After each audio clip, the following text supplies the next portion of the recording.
Hello friends, and welcome back to my channel, Dawson ASMR. How are you this evening? I hope you're well. I'm doing well myself, and I'm very excited because this evening we are going to be taking a look at the history of physical media. So that means that we're going to be jumping all the way back to the 1970s, where we're going to be getting a little history lesson on Betamax, its physical media war with VHS, and then of course the transition into DVD and other digital media. So if that's something you're interested in, just being bored to sleep, or if you're a history nut like I am, sit back, relax.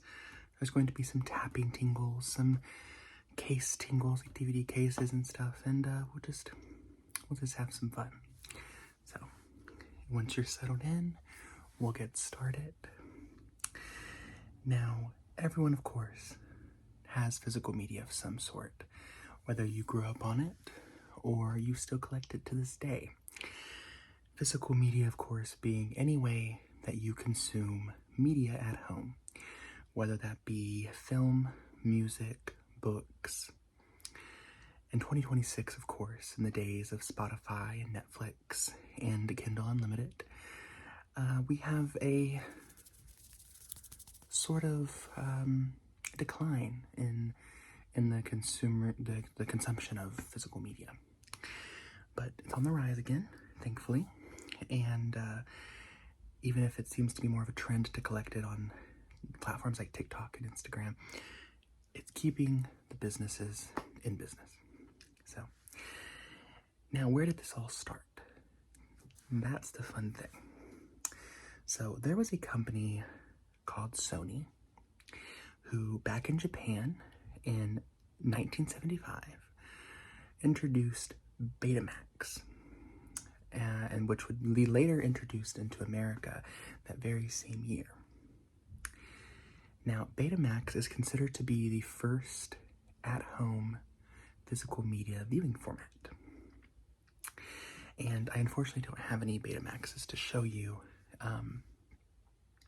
because these are sort of difficult to collect and watch nowadays. But what I can tell you is that the first Betamax, which sold on May 10th, 1975, retailed for a whopping $2,295. Today's money, that would cost about $14,000. Now, this was, of course, sold not as just a viewing machine, as we buy DVD players today, but was sold with a 19-inch television set, and it was in this giant wooden cabinet.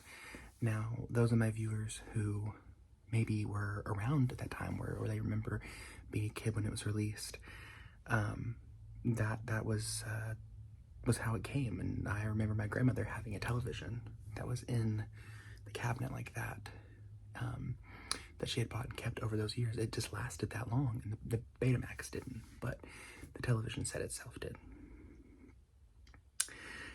And so with Betamax, like I said, it was the first introduction into physical media, and you could watch your films at home, finally, instead of going to the theater. Now, these were pre-recorded tapes, only very few of them, and they costed around $80 a piece. So we're looking at $80 in 1975 for a Betamax tape. And those were for pre-recorded features. Now, the primary point of a Betamax tape, you would buy blank ones. And this was so that you could record programs off the television. Much like we download episodes to our tablets today on streaming to watch anytime we want, they were downloading essentially to a Betamax tape to watch later. Now, people would often just record TV episodes and television movies. However, the runtime for Betamax tapes typically was only about 1 hour. So that meant that if you had to record a TV movie, you had to use multiple tapes. Now, eventually tapes got up to be about 5 hours long in some cases after upgrades, but you would still need multiple tapes to record television shows. People would often record whole seasons if they were watching, tuning in every Sunday night on CBS for, the newest sitcom. That's how they would do it. Now, just a little schematics about how these tapes work. They were about 3/4 the length of a VHS tape. So they're just a little bit shorter, as you can see the comparison. And they used helical scan. And this was the magnetic tape, so it used magnets to just copy the picture over. So unlike today, which is all digital, these were done in a physical way. You could grasp them. If you touch the tape, you've screwed up the picture. You could rewind it, but so that was how these tapes were recorded. Now, like I said, pre-recorded tapes were sold, but they weren't as popular as the time VHS came around because there was licensing disagreements from other studios. But fun fact, Star Trek, the original Star Trek television show, was the television show that had the most episodes on Betamax. Now, I don't know how many episodes there are in total that were produced for the television show, but Betamax had 80. And that was up through the 1980s. So this again came out in 1975. The machines were produced until 2002, which seems wild to think about. At the time when we were seeing the rise of Netflix home subscription where you could mail DVDs back and forth in the mail, Betamax was still being produced. But they stopped producing in 2002. Tapes stopped producing in 2016. So as of now, Betamax is defunct. It is, if you can buy machines or tapes on eBay, or if you find them at a thrift store, that's great. But much in the way that music media sort of took a turn for digital, and cassettes are kind of making a return, there are formats that are defunct. So Betamax is defunct for viewing movies and television. So that was the first form of at-home physical media. Now, if you're keeping up, that was nearly 51 years ago that was introduced to the public. Now, you might be thinking that that was just it for home video for a while. Well, you'd be wrong. 1975, 51 years ago, was not very long ago.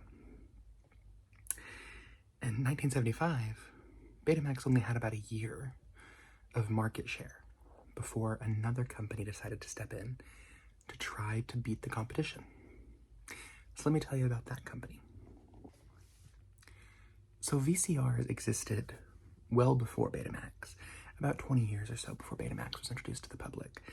However, VHS, or Video Home System, these players were introduced by JVC, which, if you don't know, is a very popular branding for DVD players, VHS players. This was introduced September 9th of 1976.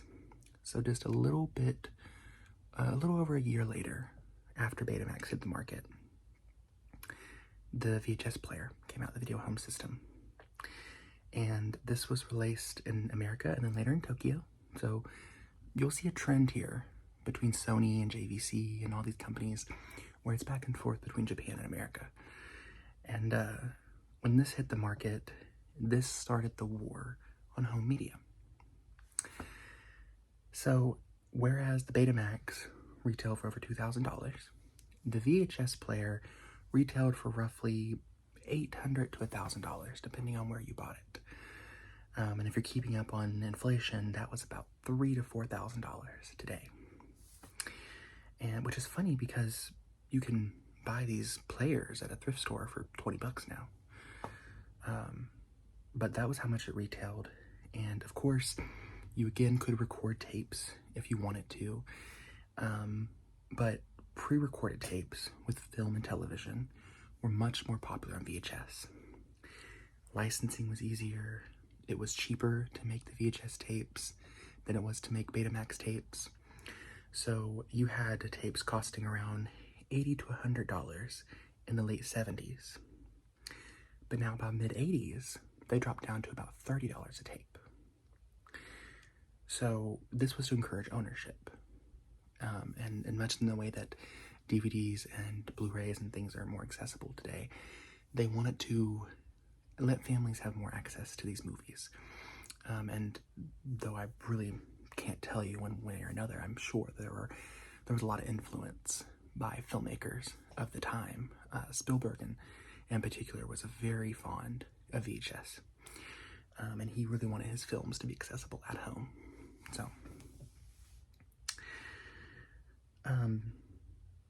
So yeah, and now of course, like we said, TV shows were much harder to get on Betamax. VHS, while still expensive to make with TV shows, they were sold as like best of. So you would often get 4 to 6 episodes or so on a tape of a highly rated show. And a big example of this was The Simpsons, who would often release tapes of their Treehouse of Horror episodes, volumes. So that was a big deal. You could access television shows. There were times where you could buy box sets that were more expensive, but you could access full television seasons if you happened to miss a season, or if you just really liked it, wanted to rewatch it, because that's what physical media is about, rewatching. So, and of course with these tapes also used helicascan, which was magnetic. And so you can see much of the same similarities between VHS and Betamax, which is why it was a war on home media, because they offered a lot of the same perks, but VHS still outweighed just a little bit more. So VHS, of course, run times were anywhere from 2 hours, which was pretty typical for a blank tape, to later in the years upwards to 8 hours for some films, where you could get VHS copies of episodes, depending on what kind of tape you had. And another perk with the VHS was that you could what they called time shift, or pause a tape while recording TV, and that changed the game. You didn't have commercials. You could see the screen as you back and forth when you were watching a pre-recorded film. So it gave you more freedom to control what you're watching when you were watching it. And so that really sort of shifted things forward, as well as Betamax didn't really fit the game of home rentals. So if I have any viewers that are too young to remember, before you subscribed to Netflix to watch whatever you wanted to watch, before Hulu and Paramount Plus came along, you would go to a video store. Blockbuster and Hollywood Video were the most popular, but I remember distinctly going to a home video store near my house. And it closed when I was about 12, I think, but you would get tapes there. You would pay $2.25 a day, and you would take them home. You got 3 days on them, and you had to return them rewound, or you got penalized. And it was just a fun experience. And that's something I think the nostalgia aspect of VHS's really plays into. So while there was like a multitude of home rentals you could have at any of the stores, people would still buy them. And I think that nostalgia of buying them, getting to play them now, is what has made a resurgence happen for these tapes. Because as we said, Betamax is defunct. VHS tapes, while the tapes stopped producing in 2006, and the players stopped in 2016, there is still a resurgence. If you go to Walmart, Target, wherever you, around Halloween time, typically, you can find Halloween movies on VHS. Yeah. Last year I saw the Terrifier franchise, I think, on VHS in clamshell, and it was an actual tape, and you could actually watch it. In addition to this, you can buy custom tapes on Etsy. You can buy, new releases like Sinners, one battle after another, you know, any new pictures, you can usually get a custom VHS tape made. And actually cheaper than what the tapes retailed for back when they first came out in the 80s and 90s. So, but that is how the tapes existed. Fun fact, The Lion King is the most sold VHS tape ever at 32 million copies. That's crazy. 32 million copies. So, now VHS existed, like we said, until about 2006 when the tapes were being produced. But right before then, in 1997, there was an introduction of digital versatile disc. Now, what does that stand for? DVD. Yeah, pretty straightforward. And these players were released in the United States in March of 1997. And fun fact, March 24th, 1997, which was in accordance with the Academy Awards that night. So you could watch the Academy Awards, and then when you got done, open the DVD player and watch your favorite DVDs of the movies you just saw win. Isn't that crazy, the concept of that? So this is what a typical DVD looked like. This is a production from, I want to say this is 2002 that this DVD comes from.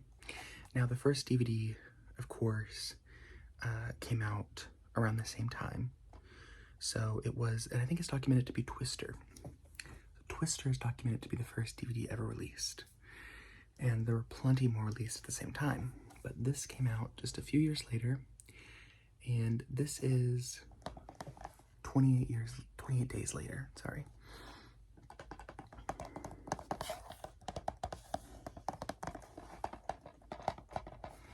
As you can see, it came in a little case. Cases have different variances. You have some with a little clamshell plastic piece over it. Some have clicks that you undo. Just different things. Different ways to model the cases.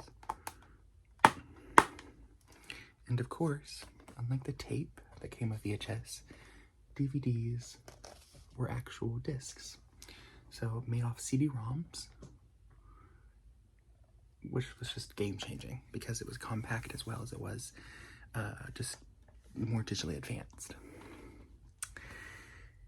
So the first player, retailed by Sony for roughly $1,000. And this commonly dropped about 6 months later to about $600. And so you went from $1,000 to $600. And that's roughly $1,215 today, starting price. Now, you get the cheapest DVD player at Walmart right now, you're gonna pay about $80. So, not too bad. Not too bad in terms of inflation.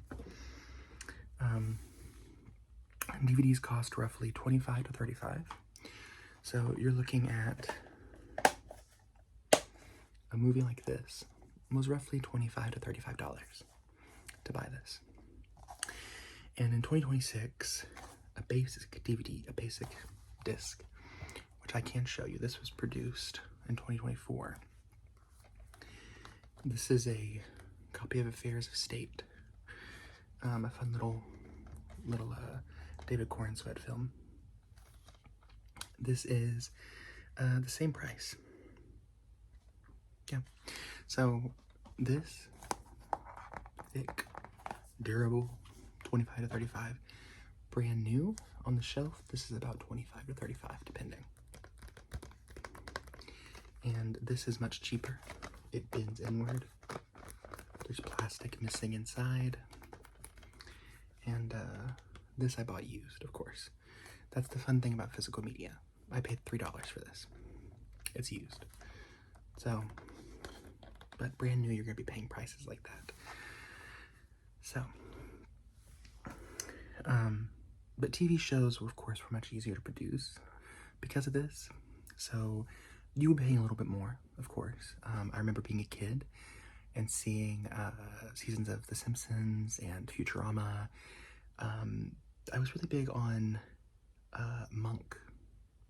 I don't know why, as a kid, but those were available all the time at Walmart, which for me in the rural South was sort of the only place you could go to buy film. So, but DVDs of television seasons were much easier to get. Today, this on Amazon would get you about $30, and you get an entire season of a TV show. So, and that wasn't possible with VHS. It was hard to find them, and pretty much anything now, any TV show that isn't being sort of held down by streaming goes on DVD of some kind. So with DVDs, we talked about VHS uses magnetic strips.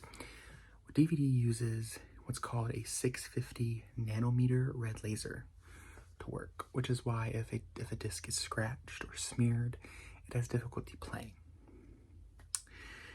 And this doubled the resolution and quality that was in a VHS tape.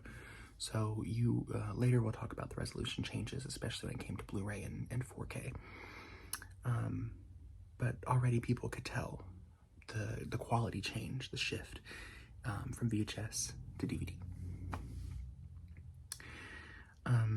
So at its highest quality, films are released on dual layer discs, and this can last up to 4 hours of runtime. And that's why cheaper DVDs that contain longer films might require you to flip the disc over. I have a copy of Stephen King's It, the 1990 miniseries. It's a cheap disc, $5 at Walmart in the bin. You have to flip it halfway over. Halfway through, you have to flip the disc because it's just cheaply made. Now, some movies, I've seen copies of Gone with the Wind, for example, which is about 4 hours, exist on the same disc. So it just depends on what you have. So, and of course, this goes along with TV shows as well. That this is a season, and it has, I want to say 5 discs. 6 discs, my bad.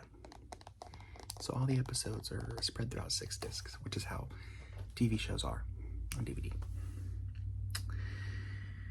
Now, what changed home media with DVD wasn't just the quality.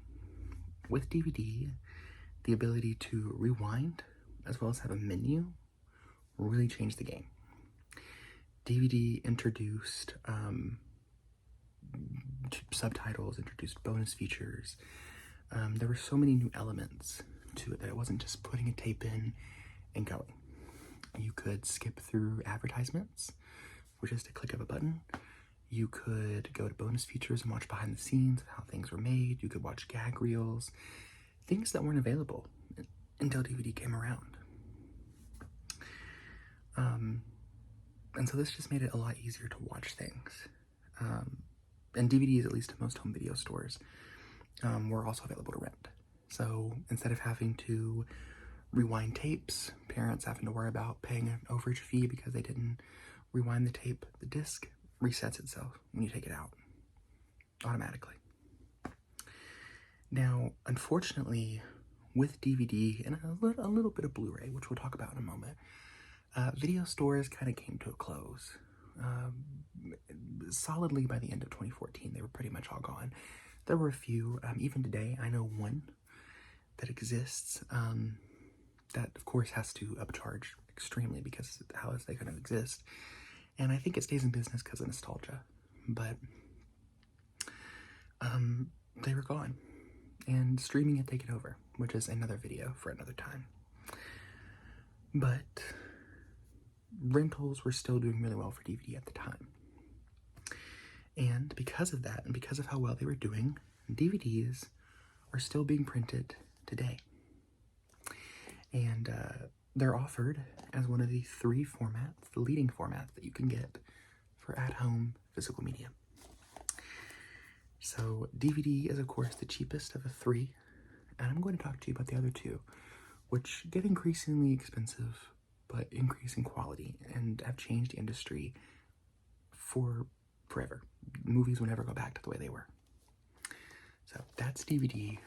Next, are you still with me? Are you still awake? If not, that's okay. Next, we're going to talk about Blu-rays. So the first Blu-ray player was introduced in mid-June of 2006. So at the height of DVD, Blu-ray came into the game, and this was launched by Samsung, and it initially retailed for $995.95. But who's counting, right?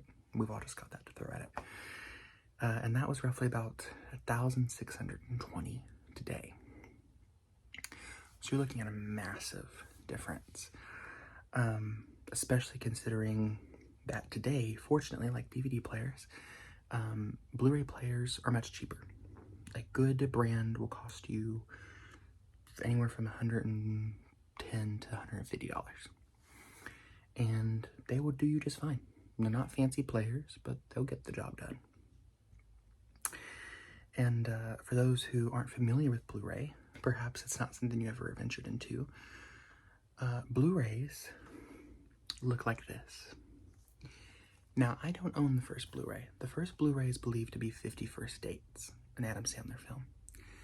This is my copy of Pulp Fiction. A wonderful film if you haven't seen it. And this, when these were first released back in 2006, this would cost you about $40. So DVDs were no higher really than $35. This went up a little bit, about $40. And these, let's be honest, typically were about $25, more likely than anything else. So you paid a little bit more, but you're paying for better quality with Blu-ray. Now, of course, you can see Blu-ray looks different. It has a signature blue case for Blu-ray. And it often would come with, I'll show you here, Oppenheimer. If you bought them, you'd often be able to get a Blu-ray DVD inside together. And that would save you money, of course, on having to pay for a DVD separately. So if you had a DVD player, you could still watch both. But here's the fun fact. Blu-ray players introduced the first ever backplay, or backtracking to old formats. So a Blu-ray player can play Blu-rays. A Blu-ray player can also play DVDs. So you could go back and use the same format. That had never been done before. And in the same stretch, companies like PlayStation would introduce letting you play PlayStation 2 games on a PlayStation 3. And Xbox did it. So you had a lot of that. But a typical Blu-ray today will cost you about $35 brand new if it's a new release. Now, like I said, you used to get both of them. Nowadays, it's pretty common to only get the Blu-ray in a digital code.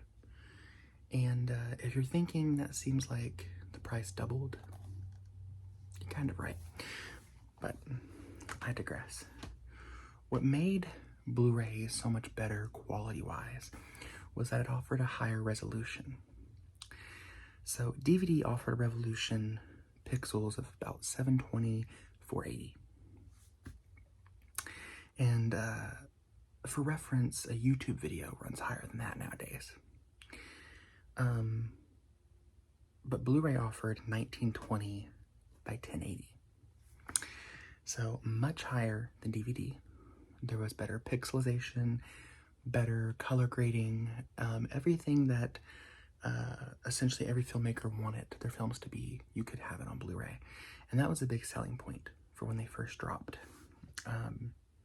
But beyond that, the rest of Blu-ray mostly stayed the same compared to DVD. You would think a newer format would mean longer run times. However, to keep up with the quality of the discs, the runtime essentially ended up just faulting to the same. So bigger storage required the same amount of hours. So you only get about 4 hours for a Blu-ray disc.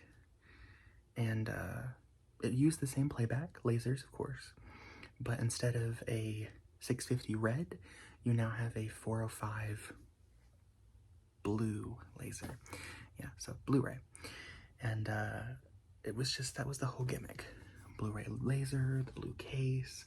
It was supposed to modernize, sort of take it into the future of what physical media could be. Because mind you, film in general is only a little over 100 years old. Film is not very old.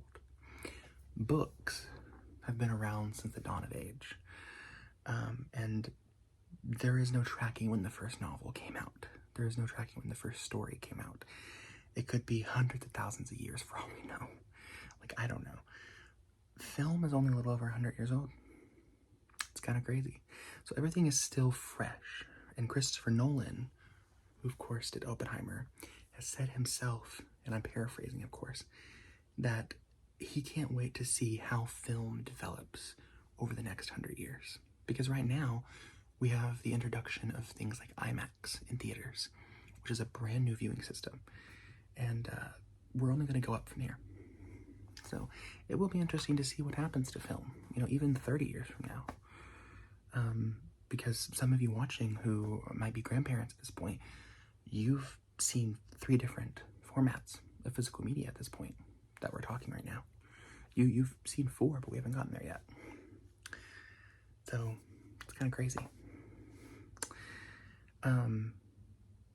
But now one key upgrade to the Blu-ray, I mentioned PlayStation earlier for a reason.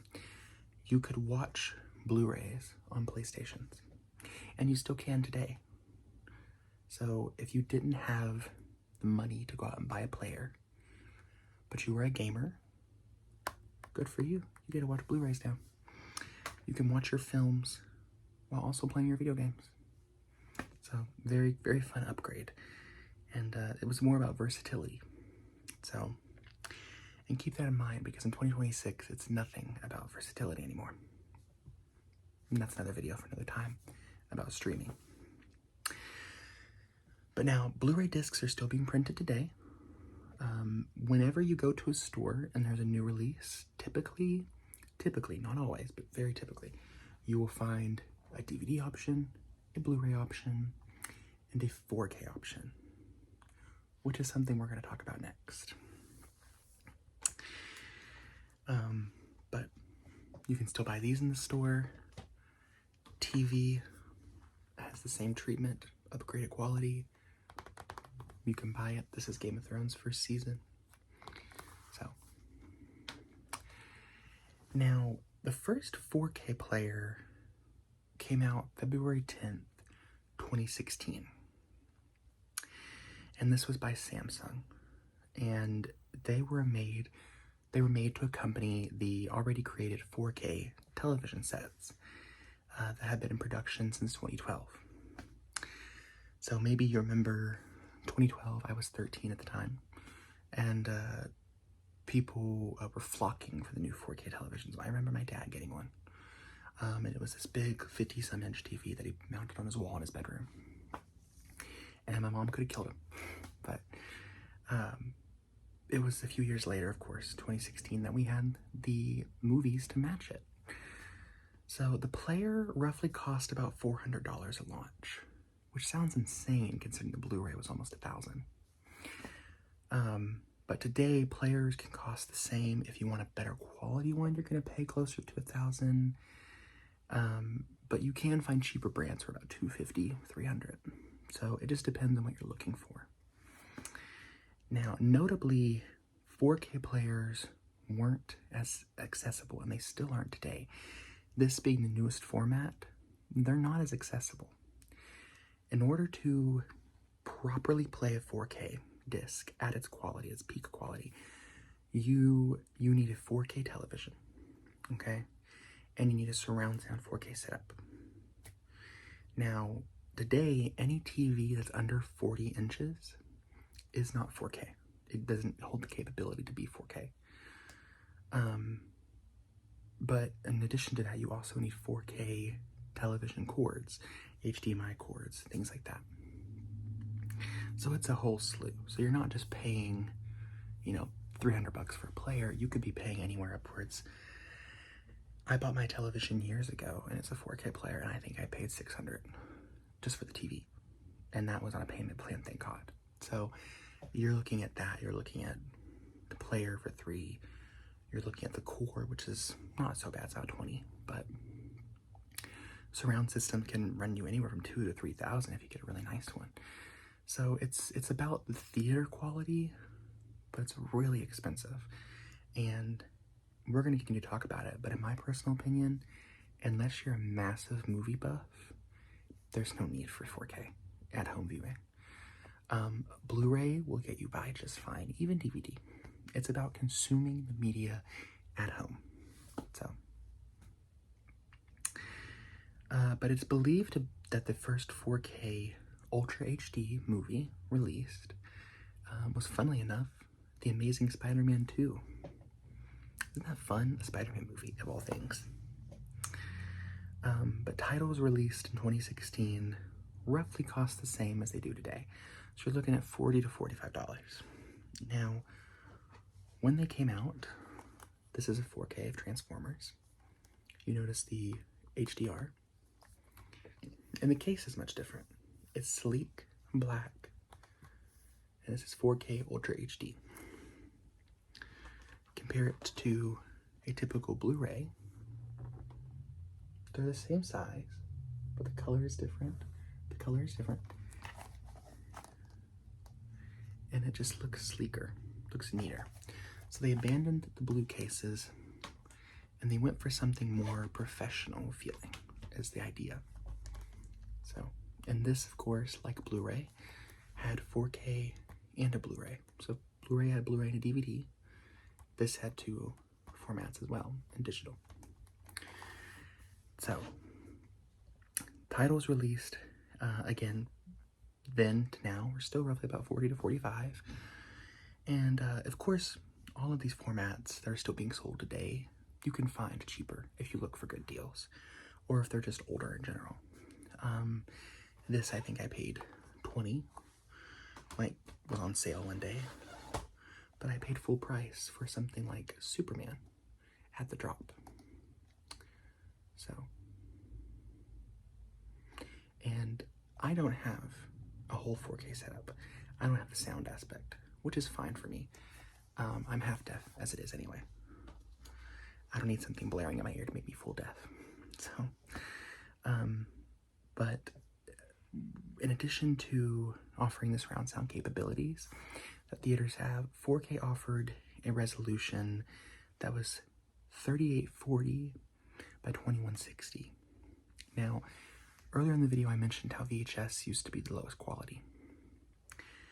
VHS's quality was 320 by 480. 320 by 480 to now 3840, 2160. That's crazy. That's actually insane. And with 4K discs, they typically have a runtime of 3 hours. So again, you would think newer formats, longer runtimes, the higher gigabyte of data reading has to keep up. So the runtime still isn't as long. So movies, or it's a movie, yeah, technically, like Justice League, Snyder Cut. It's split across multiple discs. That way it can maintain the highest quality possible. It could smash it all into one disc, but then you wouldn't have 4K quality. And fun fact, this will be fun for you. The highest selling 4K movies are Avengers, Infinity War, and Endgame. Yeah, that really spiked the sales of 4K players and setups and discs. It just really set the bar. And because of that, and because of how popular 4K discs were and how popular they were among film people, they are still being produced today. So you can go out and you can buy a 4K right off the shelf, and you can bring it home, and it'll play better than any of the discs you have. But like I said, unless you're really paying attention to that quality, I think you'll get by on a Blu-ray and DVD. It's perfectly fine. I think the most format I own is DVD. So, now, I mentioned multiple times how they no longer sell them in 2-packs. Well, I think it's worth noting that the prices have not changed, even though the amount of discs have.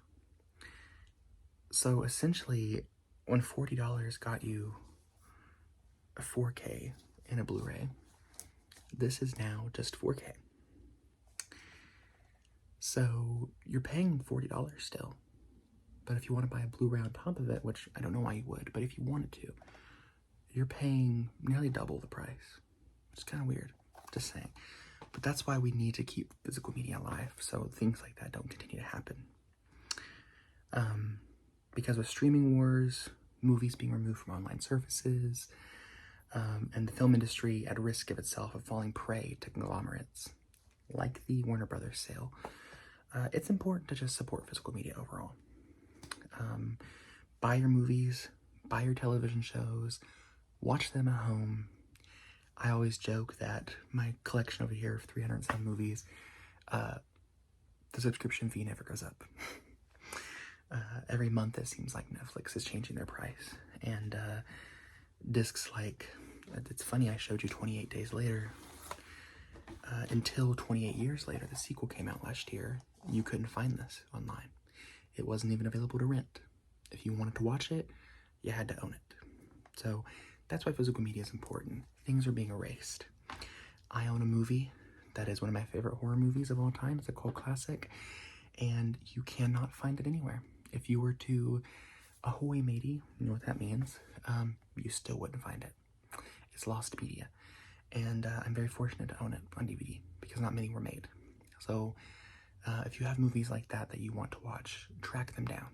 They're very much worth it to own. But that is my history of physical media. I hope you enjoyed. I hope you learned something new, or maybe you just fell asleep just listening to some history. Either way, I want to ask everyone to, and I never did this before, but YouTube is trying to, I think, hide certain creators. Make sure you give this video a thumbs up. If you haven't already, click the subscribe button, click the bell to get notified, because I have had multiple comments of people saying they're not getting notified. I don't know why. Maybe the bell will help. And let me know down below in the comments, what was the first physical format you remember buying? For me, it was DVD. And I remember the first DVD I owned on my own that I bought with my own money was the Simpsons movie. And I'm not even that big of a Simpsons fan, but I love that movie. And I couldn't tell you where it is now, but it's lost somewhere in the world. But thank you for watching, and until next time, remember you're beautiful, you're wonderful, and you're loved.